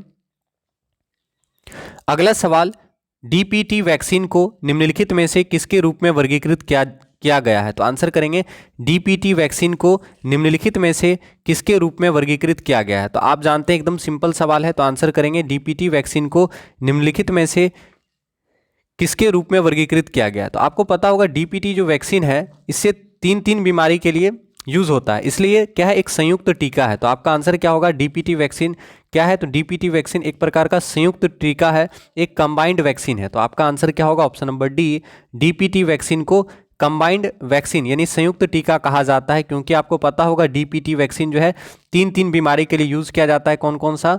डिप्थीरिया, डी से हो गया डिप्थीरिया, डी से हो गया डिप्थीरिया, डिप्थीरिया गले में होता है आपको पता है, तो डिप्थीरिया हो गया। उसके बाद आपको याद रखना है पी से पर्टूसिस, क्या होता है? पर्टूसिस, ठीक है, पर्टूसिस, डिप्थीरिया, पर्टूसिस, और एक क्या होता है? टी से टेटनस, ठीक है। तो ये आपको याद रखना है, डिप्थीरिया, पर्टूसिस और टेटनस, ठीक है। तो डीपीटी वैक्सीन का फुल फॉर्म होता है डिप्थीरिया, पर्टूसिस और टेटनस, यानी ये तीन बीमारी के लिए काम करता है। डीपीटी वैक्सीन जो है डिप्थीरिया के लिए भी काम करता है, पर्टूसिस के लिए भी काम करता है और टेटनस के लिए भी काम करता है। इसलिए डीपीटी टीका को क्या कहा जाता है? एक संयुक्त टीका कहा जाता है, याद रखिएगा। तो ऑप्शन नंबर डी जो होगा आपका सही आंसर हो जाएगा, याद रखेंगे। इसके अलावा बीसीजी टीका भी आप जानते होंगे, बैसिलस कालमेटिर ग्वारिन। तो बीसीजी टीका का उपयोग कहाँ होता है? बीसीजी टीका फुल फॉर्म भी पूछ सकता है, तो बीसीजी टीका का फुल फॉर्म होता है बैसिलस कालमेटर ग्वारिन। बीसीजी टीका का फुल फॉर्म होता है बैसिलस कालमेटर ग्वारिन, याद रखिएगा। और बीसीजी का टीका जो होता है तपेदिक के लिए दिया जाता है, तपेदिक के सुरक्षा के लिए, ठीक है, तपेदिक से सुरक्षा के लिए, या कुल मिला के तपेदिक के लिए दिया जाता है बीसीजी का टीका, ठीक है। तो याद रखना है बैसिलस कालमेटर ग्वारिन तपेदिक से बचने के लिए दिया जाता है, ठीक है। समझ में आया? चलिए, डिप्थीरिया याद रखिएगा। डिप्थीरिया जो है श्वास नली को प्रभावित करता है, याद रखिएगा। अगर पूछता है डिप्थीरिया बीमारी किसको प्रभावित करता है, तो डिप्थीरिया बीमारी जो है, डी से डिप्थीरिया हुआ, तो डिप्थीरिया बीमारी जो होता है श्वास नली को प्रभावित करता है, याद रखिएगा। और पर्टूसिस मतलब होता है काली खांसी, काली खांसी श्वसन तंत्र को प्रभावित करता है, ठीक है। डिप्थीरिया श्वास नली को प्रभावित करता है, और डिप्थीरिया जो है बैक्टीरिया के कारण होता है। किस बैक्टीरिया? तो कोरोनी बैक्टीरियम डिप्थेरी नामक जीवाणु के कारण होता है डिप्थीरिया। और पर्टूसिस यानी काली खांसी, काली खांसी जो है श्वसन तंत्र को प्रभावित करता है, और काली खांसी जो है हीमोफिलस पर्टूसिस नामक बैक्टीरिया के कारण होता है, याद रखिएगा, ठीक है। और टी से टेटनस होता है, ठीक है। तो टेटनस के बारे में आप कमेंट कर दीजिएगा, टेटनस किससे होता है? तो डीपीटी वैक्सीन एक संयुक्त टीका है, आपका आंसर हो गया ऑप्शन नंबर डी, याद रखिएगा, ठीक है। अगला सवाल, हार्ड कोल का उच्चतम गुण कौन सा है? आपको बताना हार्ड कोल का उच्चतम गुण कौन सा है, तो फटाफट आंसर करें। हार्ड कोल का उच्चतम गुण कौन सा है? हार्ड कोल का उच्चतम गुण कौन सा है? बहुत अच्छा सवाल है। तो आप जानते हैं आपका आंसर क्या होने वाला है, ऑप्शन नंबर ए, एंथ्रासाइट। तो याद रखना है हार्ड कोल का उच्चतम गुण कौन सा है? एंथ्रासाइट। एंथ्रासाइट जो है सबसे उच्चतम कोटि का कोयला होता है एंथ्रासाइट। तो याद रखिएगा सबसे उच्च कोटि का कोयला कौन सा होता है? एंथ्रासाइट। सबसे उच्च कोटि का कोयला कौन सा है, यानी सर्वोत्तम कोटि का कोयला कौन सा है? तो सबसे उच्च कोटि का कोयला है एंथ्रासाइट।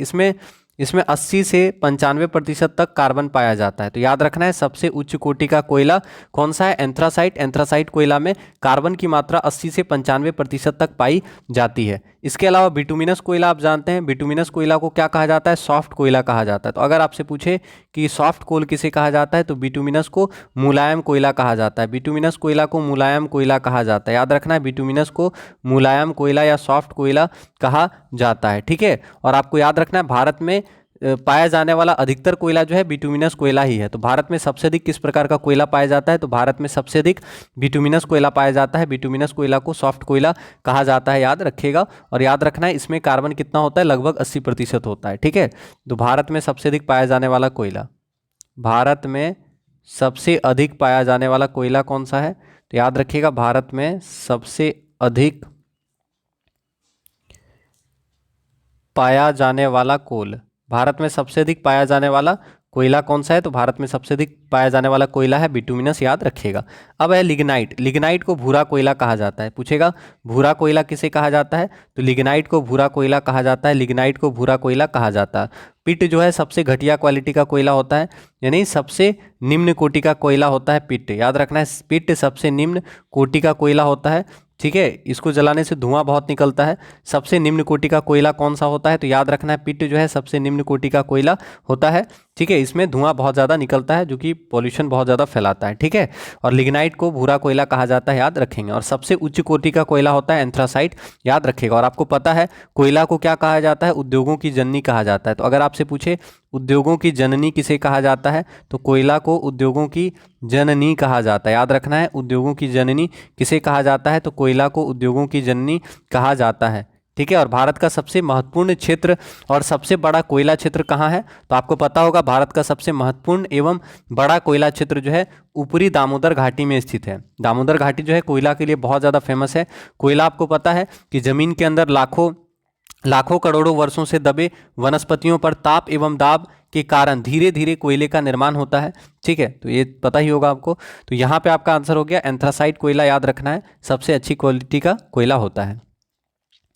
राष्ट्रपति के चुनाव के संबंध में सभी संदेहों और विवादों की जांच की जाती है और डैश द्वारा निर्णय लिया जाता है। तो आपको बताना है राष्ट्रपति के चुनाव में सभी संदेह और विवादों की जांच किसके द्वारा की जाती है? तो सुप्रीम कोर्ट के द्वारा की जाती है और सुप्रीम कोर्ट के द्वारा ही निर्णय लिया जाता है। तो याद रखिएगा, ठीक है, कि राष्ट्रपति के चुनाव के संबंध में सभी संदेह और विवादों की जांच सर्वोच्च न्यायालय के द्वारा की जाती है। सर्वोच्च न्यायालय का जो गठन होता है आर्टिकल 124 के तहत होता है। याद रखना है, सर्वोच्च न्यायालय का गठन अनुच्छेद 124 के तहत होता है। सर्वोच्च न्यायालय का गठन अनुच्छेद 124 के तहत होता है, याद रखिएगा। और अगर आपसे पूछे हाई कोर्ट का गठन, तो हाई कोर्ट का गठन आपको याद रखना है अनुच्छेद 214 के तहत होता है।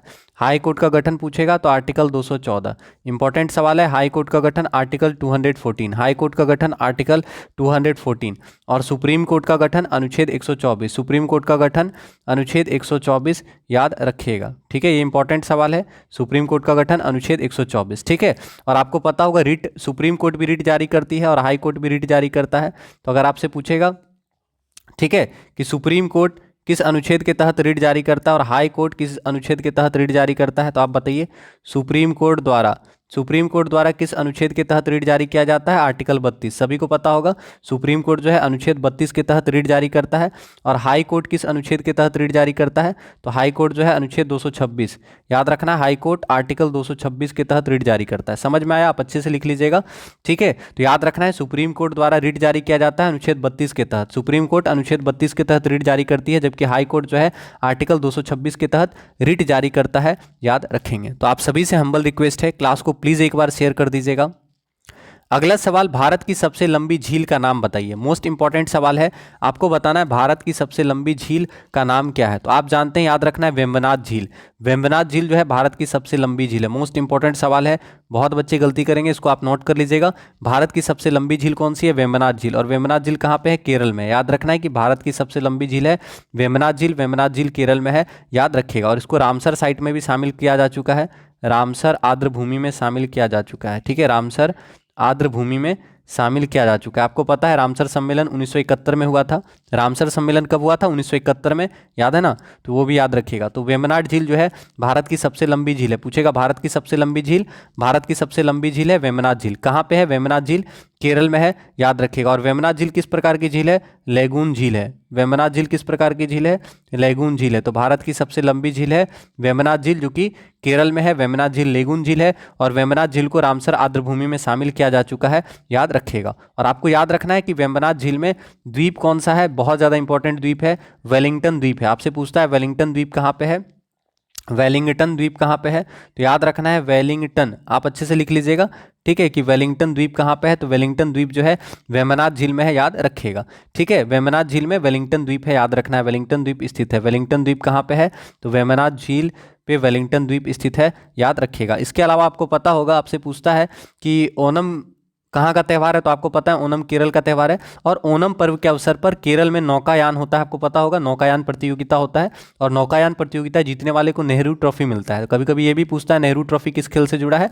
तो नौकायान प्रतियोगिता में जीतने वाले को नेहरू ट्रॉफी मिलता है। तो कभी कभी एग्जाम में पूछता है कि ओनम पर्व के अवसर पर नौकायान कहाँ पे आयोजित किया जाता है? तो वो भी याद रखना है, वेलिंगटन द्वीप के पास ही होता है वो। ठीक है, तो वेम्बनाथ झील में वेलिंगटन द्वीप है। और नेहरू ट्रॉफी जो कि नौकायान प्रतियोगिता में दिया जाता है, ओनम पर्व के अवसर पर आयोजित किया जाता है, ठीक है, वो भी यहीं पे होता है। ठीक है, तो भारत की सबसे लंबी झील का नाम वेम्बनाथ झील, याद रखिएगा। कोलेरू झील भी इंपॉर्टेंट है, कभी कभी पूछ देता है कोलेरू झील कहाँ पे है। तो पता है तो बता दीजिए कोलेरू झील कहाँ पे है। ठीक है, कोलेरू झील कहाँ पे, आप कमेंट कीजिएगा कोलेरू झील कहाँ पे है। पुलिकट झील आप जानते हैं, बहुत सिंपल है। पुलिकट झील कहाँ पे है? तो पुलिकट झील आंध्र प्रदेश और तमिलनाडु की सीमा पर है, बहुत इंपॉर्टेंट है, आंध्र प्रदेश और तमिलनाडु की सीमा पर है। तो याद रखना, आंध्र प्रदेश और तमिलनाडु की सीमा पर है पुलिकट झील। पुलिकट झील आंध्र प्रदेश और तमिलनाडु की सीमा पर है, याद रखना है, पुलिकट झील आंध्र प्रदेश और तमिलनाडु की सीमा पर है। पुलिकट झील एक लेगून झील है, याद रखना है। और आपको पता होगा श्रीहरिकोटा द्वीप पर सतीश धवन स्पेस सेंटर है, तो ये भी याद रखना है कि आंध्र प्रदेश के श्रीहरिकोटा द्वीप पर सतीश धवन स्पेस सेंटर है। और पुलिकट झील जो है आंध्र प्रदेश और तमिलनाडु की सीमा पर है, याद रखेंगे। पुलिकट झील आंध्र प्रदेश और तमिलनाडु की सीमा पर है, याद रखेंगे। ठीक है, तो इस सवाल का आंसर क्या होगा? भारत की सबसे लंबी झील कौन सी है? वेम्बनाड झील जो है भारत की सबसे लंबी झील है, याद रखेंगे। ठीक है, तो क्लास को एक बार आप लोग शेयर कर दीजिएगा ताकि और बच्चे क्लास में आ सकें और क्लास का लाभ उठा सकें। पेंगोंग झील पूछेगा तो पेंगोंग झील लिखा हुआ है यहाँ, ये भी इंपॉर्टेंट है। पेंगोंग झील याद रखना लद्दाख में है, ये बहुत ऊंचा है। पेंगोंग झील कहाँ पे है? पेंगोंग झील लद्दाख में है। ठीक है, पेंगोंग झील कहाँ पे है? पेंगोंग झील लद्दाख में है, याद रखिएगा। ठीक है, कोलेरू झील कहाँ पे है? आंध्र प्रदेश में है कोलेरू झील, आंध्र प्रदेश में है कोलेरू झील। ठीक है, तो ये भी लिख लीजिए, आंध्र प्रदेश में कोलेरू झील। ठीक है, आंध्र प्रदेश में कोलेरू झील है, लद्दाख में पेंगोंग झील है, पुलिकट झील अभी बताएं आंध्र प्रदेश और तमिलनाडु की सीमा पर पुलिकट झील है, और वेम्बनाड झील केरल में है। तो आपका आंसर हो गया केरल, याद रखेंगे। ठीक है,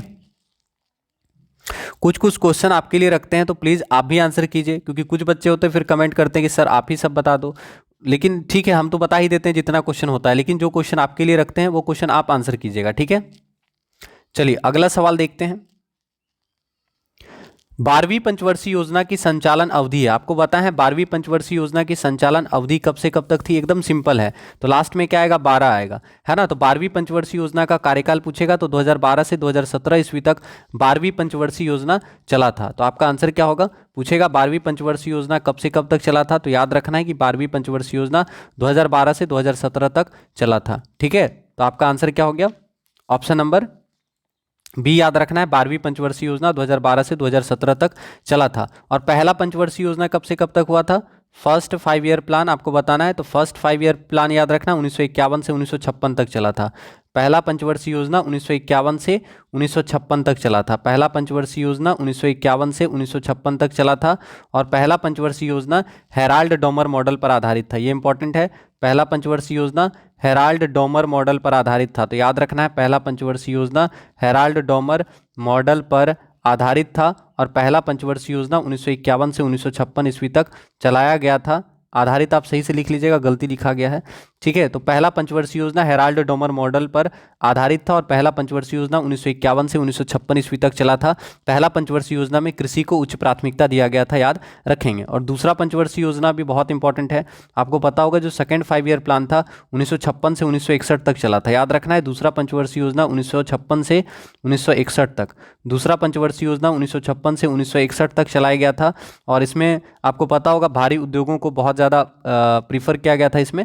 और इसका मॉडल जो है पीसी महालनोबिस ने तैयार किया था। ठीक है, पीसी महालनोबिस, तो याद रखेंगे दूसरा पंचवर्षीय योजना पीसी महालनोबिस मॉडल पर आधारित था। दूसरा पंचवर्षीय योजना पीसी महालनोबिस मॉडल पर आधारित था, याद रखना है। दूसरा पंचवर्षीय योजना पीसी महालनोबिस मॉडल पर आधारित था। और दूसरा पंचवर्षीय योजना 1956 से 1961 ईस्वी तक चलाया गया था। दूसरा पंचवर्षीय योजना के दौरान दुर्गापुर, भिलाई और राउरकेला में इस्पात कारखाना का स्थापना किया गया था। तो दूसरी पंचवर्षीय योजना के दौरान दुर्गापुर, भिलाई और राउरकेला में इस्पात कारखाना का स्थापना किया गया था। और तीसरी पंचवर्षीय योजना के दौरान बोकारो स्टील प्लांट का स्थापना किया गया था, याद रखेंगे। ठीक है, तो 12वीं पंचवर्षीय योजना 2012 से 2017 ईस्वी तक चला था, याद रखिएगा। और 12वीं पंचवर्षीय योजना का मुख्य उद्देश्य था तीव्र, अधिक समावेशी और धारणीय विकास। तो याद रखिएगा 12वीं पंचवर्षीय योजना का मुख्य उद्देश्य तीव्र, अधिक समावेशी और धारणीय विकास है, याद रखेंगे। तो आंसर ऑप्शन नंबर बी। तो आप सभी से हम्बल रिक्वेस्ट है, प्लीज क्लास को एक बार लाइक कर दीजिएगा। एक वर्षावन में शाकाहार जो एक छत्र की छाया के नीचे उगता है उसे कहा जाता है। आंसर करेंगे, एक वर्षावन में शाकाहार जो एक छत्र की छाया के नीचे उगता है उसे क्या कहा जाता है? तो अंडर स्टोरी कहा जाता है। ठीक है, तो याद रखना है एक वर्षावन में शाकाहार जो एक छत्र की छाया के नीचे उगता है उसे क्या कहा जाता है? तो अंडर स्टोरी कहा जाता है। आंसर हो गया ऑप्शन नंबर सी। अगला सवाल, रोल इन शब्द का प्रयोग किया जाता है। आपको आंसर करना है किस खेल में रोल इन शब्द का प्रयोग किया जाता है। बहुत आसान सवाल है, आंसर करेंगे रोल इन शब्द का प्रयोग किस खेल में किया जाता है। रोल इन शब्द का प्रयोग किस खेल में किया जाता है? आपको पता होगा, याद रखना हॉकी। ठीक है, तो अगर आपसे पूछे रोल इन शब्द का प्रयोग किस खेल में किया जाता है तो रोल इन शब्द का प्रयोग हॉकी के लिए किया जाता है। ठीक है, और हॉकी का पहला वर्ल्ड कप कब हुआ था? आपको पता है हॉकी का पहला वर्ल्ड कप कब हुआ था? हॉकी का पहला वर्ल्ड कप कब हुआ था? 1971 में। ठीक है, हॉकी का पहला वर्ल्ड कप 1971 में हुआ था बार्सिलोना में। पूछेगा हॉकी का पहला वर्ल्ड कप कब हुआ था, तो 1971 में हुआ था, जिस साल बांग्लादेश आज़ाद हुआ था। ठीक है, हॉकी का पहला वर्ल्ड कप कब हुआ था, तो याद रखना हॉकी का पहला वर्ल्ड कप 1971 में हुआ था। कहाँ पे, बार्सिलोना में। ठीक है, हॉकी का पहला वर्ल्ड कप 1971 में बार्सिलोना में हुआ था, याद रखिएगा। बोलेगा जीता कौन हॉकी का पहला वर्ल्ड कप, पाकिस्तान जीता था। कौन जीता था, पाकिस्तान। समझ में आया, तो ये बहुत इंपॉर्टेंट सवाल है। पूछेगा हॉकी का पहला वर्ल्ड कप कौन जीता था, तो हॉकी का पहला वर्ल्ड कप पाकिस्तान जीता था। कहाँ पे हुआ था, बार्सिलोना में हुआ था। तो याद रखिएगा 1971 में बार्सिलोना में हॉकी का पहला वर्ल्ड कप हुआ था, जिसमें पाकिस्तान जीता था, भारत जो है तीसरे नंबर पे था। ठीक है, तो याद रखना है हॉकी का पहला वर्ल्ड कप 1971 में हुआ, किसने जीता, पाकिस्तान ने जीता, याद रखिएगा, बार्सिलोना में हुआ था। और रोल इन शब्द किससे जुड़ा है, तो हॉकी से जुड़ा हुआ है, रोल इन शब्द याद रखेंगे। ठीक है, और ओलंपिक में सबसे अधिक 8 बार हॉकी का खिताब भारत ने जीता है। पूछेगा ओलंपिक में सबसे अधिक 8 बार हॉकी का खिताब किसने जीता, भारत ने जीता है, याद रखेंगे। ठीक है, समझ में आया। पेनल्टी स्ट्रोक किससे जुड़ा है, तो पेनल्टी स्ट्रोक भी आपको याद रखना है, हॉकी से जुड़ा हुआ है। सेंटर फॉरवर्ड हॉकी से जुड़ा है, रोल ऑन हॉकी से जुड़ा है। ठीक है, तो यहाँ आपका आंसर हो गया रोल इन। रोल इन शब्द जो है किससे जुड़ा है, तो रोल इन जो है याद रखना हॉकी से जुड़ा हुआ है। ठीक है, अगला सवाल, भारत में संविधान की उद्देशिका में धर्मनिरपेक्ष शब्द को कौन से संविधान संशोधन द्वारा जोड़ा गया। बहुत अच्छा सवाल है, आपको बताना है धर्मनिरपेक्ष शब्द को, ठीक है, किस संविधान संशोधन के द्वारा उद्देशिका में जोड़ा गया। तो आप जानते हैं कि उद्देशिका में केवल एक ही बार संशोधन हुआ है, उद्देशिका में केवल एक ही बार संशोधन हुआ है, और कौन सा संशोधन हुआ है वो आपको बताना है। ठीक है, तो आंसर करेंगे, तो सही आंसर क्या होगा, 44वां संविधान संशोधन, ऑप्शन नंबर डी। तो याद रखना है भारत में संविधान की उद्देशिका में धर्मनिरपेक्ष शब्द को 44वें संविधान संशोधन के द्वारा जोड़ा गया। तो याद रखिएगा उद्देशिका में या फिर प्रस्तावना भी इसे कहा जाता है, उद्देशिका को प्रस्तावना भी कहा जाता है। पहला तो चीज़ यही सवाल बनेगा कि उद्देशिका को प्रस्तावना भी कहा जाता है। ठीक है, उद्देशिका और प्रस्तावना में कितना बार संशोधन हुआ, केवल एक बार संशोधन हुआ है। पूछेगा उद्देशिका या प्रस्तावना में कितना संशोधन, तो केवल एक बार संशोधन हुआ है।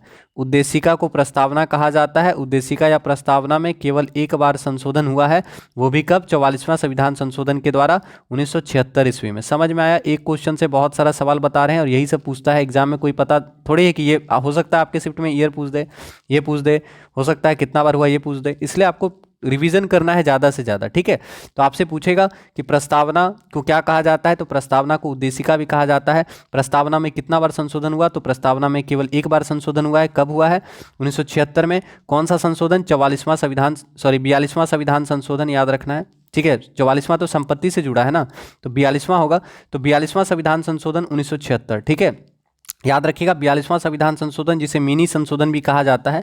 ठीक है, तो 42वें संविधान संशोधन के तहत 1976 ईस्वी में 3 शब्द को जोड़ा गया, समाजवादी, पंथनिरपेक्ष और अखंडता। ठीक है, तो याद रखना है कि प्रस्तावना को उद्देशिका कहा जाता है, प्रस्तावना में केवल एक बार संशोधन हुआ है 1976 ईस्वी में। कौन सा संशोधन, 42वां संविधान संशोधन। ठीक है, तो 42वें संविधान संशोधन के तहत 1976 ईस्वी में 3 शब्द जोड़ा गया, एक तो धर्मनिरपेक्ष यानी पंथनिरपेक्ष, दूसरा आपको याद रखना है समाजवादी, और तीसरा आपको याद रखना है, 3 शब्द, तीसरा याद रखना अखंडता। तो धर्मनिरपेक्ष, अखंडता और समाजवादी शब्द को 42वें संविधान संशोधन के द्वारा 1976 में जोड़ा गया, याद रखिएगा। और 44वां जो बताएं गलती से, 44वां आपको पता है कि संपत्ति का अधिकार जो है उसको मौलिक अधिकार से हटाकर कानूनी और विधिक अधिकार बना दिया गया 44वें संविधान संशोधन के द्वारा, सभी को पता होगा, तो इस चीज़ को भी आप याद रखेंगे। ठीक है, और यहाँ से क्या सवाल बनेगा, उद्देशिका को सवाल क्या बनता है कि आपसे पूछेगा कि प्रस्तावना को संविधान का परिचय पत्र किसने कहा। तो याद रखिएगा प्रस्तावना को संविधान का परिचय पत्र N.A. पालकीवाला ने कहा था। ठीक है, समझ में आया, प्रस्तावना को संविधान का परिचय पत्र N.A. पालकीवाला ने कहा था, याद रखेंगे। और एक सवाल बनता है, आपसे पूछेगा प्रस्तावना किस देश के संविधान से लिया गया, नीचे बताते हैं। ठीक है, जगह थोड़ा कम है। आपसे पूछेगा प्रस्तावना कहाँ से लिया गया, तो प्रस्तावना को ही उद्देशिका कहा जाता है, फिर बता रहे हैं आपको प्रस्तावना कहाँ से लिया गया, और प्रस्तावना की भाषा किस देश से ली गई, तो दोनों में अंतर है, ध्यान दीजिएगा। अगर आपसे पूछा प्रस्तावना कहाँ से ली गई और प्रस्तावना की भाषा कहाँ से लिया गया, तो दोनों का आंसर अलग अलग होगा, आप बताइए। तो याद रखना है प्रस्तावना जो है अमेरिका से लिया गया, कहाँ से लिया गया, अमेरिका से लिया गया। प्रस्तावना अमेरिका से ली गई है। और आपको अमेरिका के बारे में पता ही है कि पहला लिखित संविधान वाला देश कौन सा है? अमेरिका। विश्व का पहला लिखित संविधान वाला देश अमेरिका, और सबसे बड़ा लिखित संविधान वाला देश भारत। विश्व का सबसे बड़ा लिखित संविधान वाला देश भारत, और पहला लिखित संविधान वाला देश अमेरिका। तो प्रस्तावना जो है अमेरिका से लिया गया है, और प्रस्तावना की भाषा ऑस्ट्रेलिया से लिया गया। समझ में आया? तो याद रखिएगा, प्रस्तावना की भाषा ऑस्ट्रेलिया से लिया गया। प्रस्तावना की भाषा ऑस्ट्रेलिया से लिया गया है। प्रस्तावना की भाषा ऑस्ट्रेलिया से लिया गया है, और प्रस्तावना अमेरिका के संविधान से ली गई है, याद रखेंगे। और प्रस्तावना में केवल एक बार संशोधन हुआ है, 42वां संविधान संशोधन 1976, जिसके तहत समाजवादी, पंथनिरपेक्ष और अखंडता शब्द को जोड़ा गया है। तो आपका आंसर हो गया ऑप्शन नंबर बी। ठीक है, समझ में आया? याद रखिएगा। तो क्लास को एक बार आप लोग शेयर कर देंगे। अगला सवाल, इनकलाब जिंदाबाद का नारा किसने दिया? तो आप सभी जानते हैं इनकलाब जिंदाबाद का नारा किसने दिया? तो श्री भगत सिंह जी ने इनकलाब जिंदाबाद का नारा दिया था। तो याद रखना option number C, Bhagat Singh ji ने इनकलाब जिंदाबाद का नारा दिया था। अगला सवाल, वैश्विक खाद्यान्न उत्पादन में अधिकतम योगदान करने वाली 3 फसलें कौन सी है? तो आंसर करना है, वैश्विक खाद्यान्न उत्पादन में अधिकतम योगदान करने वाली 3 फसलें कौन सी है? वैश्विक खाद्यान्न उत्पादन में, ठीक है, वैश्विक खाद्यान्न उत्पादन में अधिकतम योगदान करने वाली 3 फसलें कौन सी है? ठीक है, तो आप बता सकते हैं। सही आंसर क्या होगा? गेहूं। गेहूं, चावल, मेज, यानी सबसे अधिक गेहूं, चावल और मेज। तो याद रखना है, वैश्विक खाद्यान्न उत्पादन में अधिकतम योगदान करने वाली 3 फसलें हैं, गेहूं, चावल और मक्का। ठीक है, देख के ही पता नहीं चल रहा है आपको? ठीक है, तो याद रखना है, वैश्विक खाद्यान्न उत्पादन में अधिकतम योगदान करने वाली 3 फसलें हैं, गेहूं, चावल और मेज यानी मक्का। याद रखेगा। तो आंसर हो गया आपका ऑप्शन नंबर डी, याद रखेंगे। अगला सवाल, the virus of AIDS affects the growth of. AIDS का विषाणु किसकी वृद्धि को प्रभावित करता है? तो आपको बताना है एड्स का जो विषाणु होता है किसकी वृद्धि को प्रभावित करता है। तो आंसर करेंगे, एड्स का विषाणु किसकी वृद्धि को प्रभावित करता है। एकदम आसान सवाल है, आंसर करेंगे। तो सही आंसर क्या होगा? ब्लड में टी कोशिका। ठीक है, ब्लड में टी कोशिका को प्रभावित करता है। तो याद रखना है, एड्स का विषाणु किसकी वृद्धि को प्रभावित करता है? एड्स का विषाणु ब्लड में टी कोशिका, टी सेल को प्रभावित करता है, याद रखिएगा। और आपको पता होगा कि एड्स जो है WBC यानी प्रतिरक्षा प्रणाली को प्रभावित करता है। ठीक है, इसमें रोग प्रतिरोधक क्षमता नष्ट हो जाता है। ठीक है, तो याद रखना है, एड्स का विषाणु रक्त में टी कोशिका की वृद्धि को रोकता है, टी कोशिका की वृद्धि को नष्ट करता है। ठीक है, या टी सेल्स को नष्ट करता है। सिंपल सा याद रखना है। और आपको पूछेगा एलिसा का फुल फॉर्म क्या होता है? आपको पता है, एंजाइम लिंक्ड इम्यून सॉल्वेंट ऐसे, याद रखिएगा। और HIV वायरस की जांच करने के लिए एलिसा टेस्ट का उपयोग होता है। तो अगर आपसे पूछे एलिसा क्या है, ELISA, एलिसा टेस्ट किसके लिए होता है? तो याद रखना है, एड्स की जांच के लिए एलिसा टेस्ट होता है। और एलिसा टेस्ट का नाम क्या होता है, मतलब फुल फॉर्म क्या होता है? एंजाइम लिंक्ड, ठीक है, लिख लीजिएगा। एलिसा टेस्ट का फुल फॉर्म होता है एंजाइम लिंक्ड इम्यून सॉल्वेंट ऐसे, और यह HIV वायरस की जांच के लिए होता है, याद रखिएगा। इसके अलावा एक और आपको याद रखना है, western blot test. Western blot test ये पूछता है एग्जाम में। वेस्टर्न ब्लॉट टेस्ट किसके लिए होता है? तो याद रखना है, HIV की जांच के लिए वेस्टर्न ब्लॉट टेस्ट होता है। ठीक है, HIV की जांच के लिए वेस्टर्न ब्लॉट टेस्ट होता है। तो ये भी याद रखना है, वेस्टर्न ब्लॉट टेस्ट एड्स की जांच के लिए होता है, वेस्टर्न ब्लॉट टेस्ट याद रखेंगे। ठीक है, समझ में आ गया? तो यहाँ आपका आंसर होगा कि एड्स का विषाणु जो होता है रक्त में टी सेल्स को प्रभावित करता है। तो आपका आंसर हो गया ऑप्शन नंबर सी, याद रखेंगे। तो क्लास अच्छा लगा हो तो प्लीज़ क्लास को सपोर्ट कीजिएगा। साथ ही साथ आप सभी से आग्रह करेंगे, किसी भी टॉपिक में आपको दिक्कत होगा तो आप लोग ऑफलाइन कमेंट कर दीजिएगा, और प्लीज़ क्लास को सपोर्ट कीजिएगा, क्लास को लाइक और शेयर अवश्य कीजिएगा। तो मिलते हैं आपसे अगले क्लास में। कोई भी डाउट होगा तो आप लोग कमेंट कर दीजिएगा। तो मिलते हैं आपसे अगले क्लास में। जय हिंद, जय भारत, जय BSA, धन्यवाद।